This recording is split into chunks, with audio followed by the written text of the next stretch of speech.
this is the time for us to do this work. Much groundwork has been laid for this kind of conversation. But there's never been a time in my lifetime in history where it's been more important for us to speak up and create what it is that we want in terms of help, in terms of community. And that's going to take all of us in all of our states walking the talk ourselves, practicing it along the way, as well as building it into our services, and as well as developing our own standards and methodologies for covering the research so that we can talk about it in a way that's somewhat unified. It is up to us to do something about this and create an alternative to what is, and really make it something qualitatively different so that people can begin to build on their natural supports again and rebuild communities that have been ravaged by services. Sandy Bloom, a friend and a colleague, years ago when I was in graduate school, wrote a wonderful article about the backlash movement of treatment. She was one of the early social psychiatrists who really talked about the more dangerous parts of what psychiatry had been doing to people. Steve put this quote up. I'm not going to read it out loud, but it's a way of beginning to talk about the fact that what we have been traditionally offering people in the name of help has not necessarily been helpful and has not necessarily been relational and towards building community.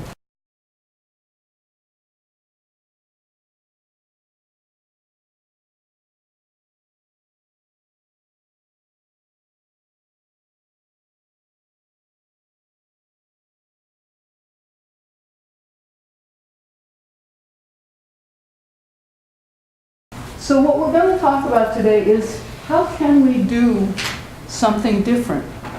How can we be very intentional and very focused, even with all of our differences and all of our different needs and wants in the areas that we live in and work in?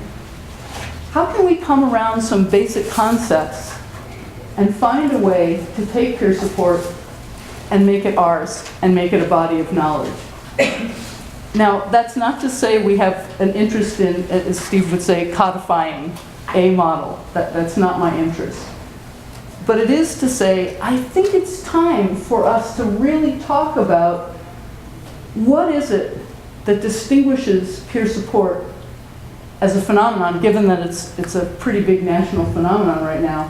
What is it that makes it unique and distinct? And so we have to rethink our very notion of help and what help means.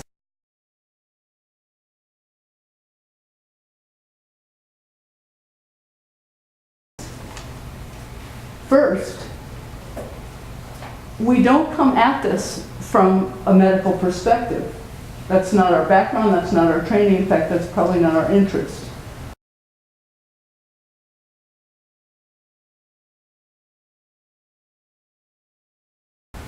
Which allows us to explore much more of the whole context of people's lives, the way that they come to know what they know, all of the different facets of that, not just culture, not just gender, but all of the different ways that people have made meaning of their experience. The stories we tell create the realities that we make for ourselves. We talk ourselves into reality. Does that make sense to you? And so working towards eliciting from each other more stories, wider stories, an evolving story that really has no unifying, sort of characteristics. We need to help each other by listening differently, by listening in ways that open up people's stories and get at what it is that they have experienced and how that has shaped how they've come to know what they know and made meaning.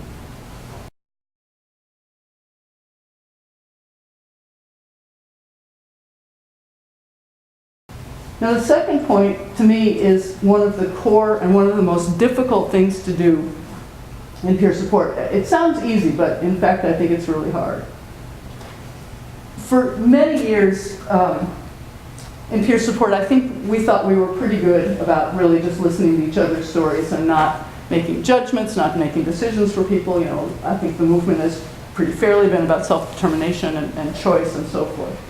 However, what I noticed was that when things got difficult between people in peer programs and so forth, we would revert to this dance of kind of assessing and evaluating each other. We'd say, Tanya, you taking your meds? I mean, I've literally heard these kinds of conversations in peer centers. This is when we get scared, and we're going to talk about that further.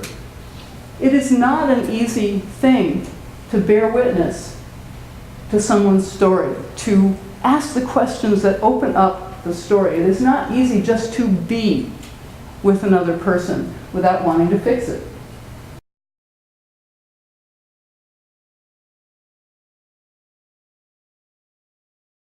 We see each other trying to fix it, when we see each other getting into this problem orientation, it allows us to sort of nudge each other and challenge each other and say, you know, when you told me I should take my medication, that kind of felt not peer-like to me.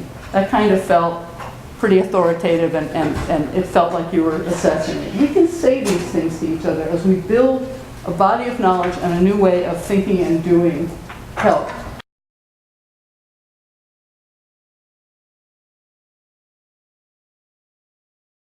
And finally, instead of thinking about this whole notion of the person as problem, this person with, you know, the whole thing about mental health that's been striking to me is that we talk about problems nonstop. I mean, it's just a problem focus. How are you coping? How are you doing with your problems? What are your problems?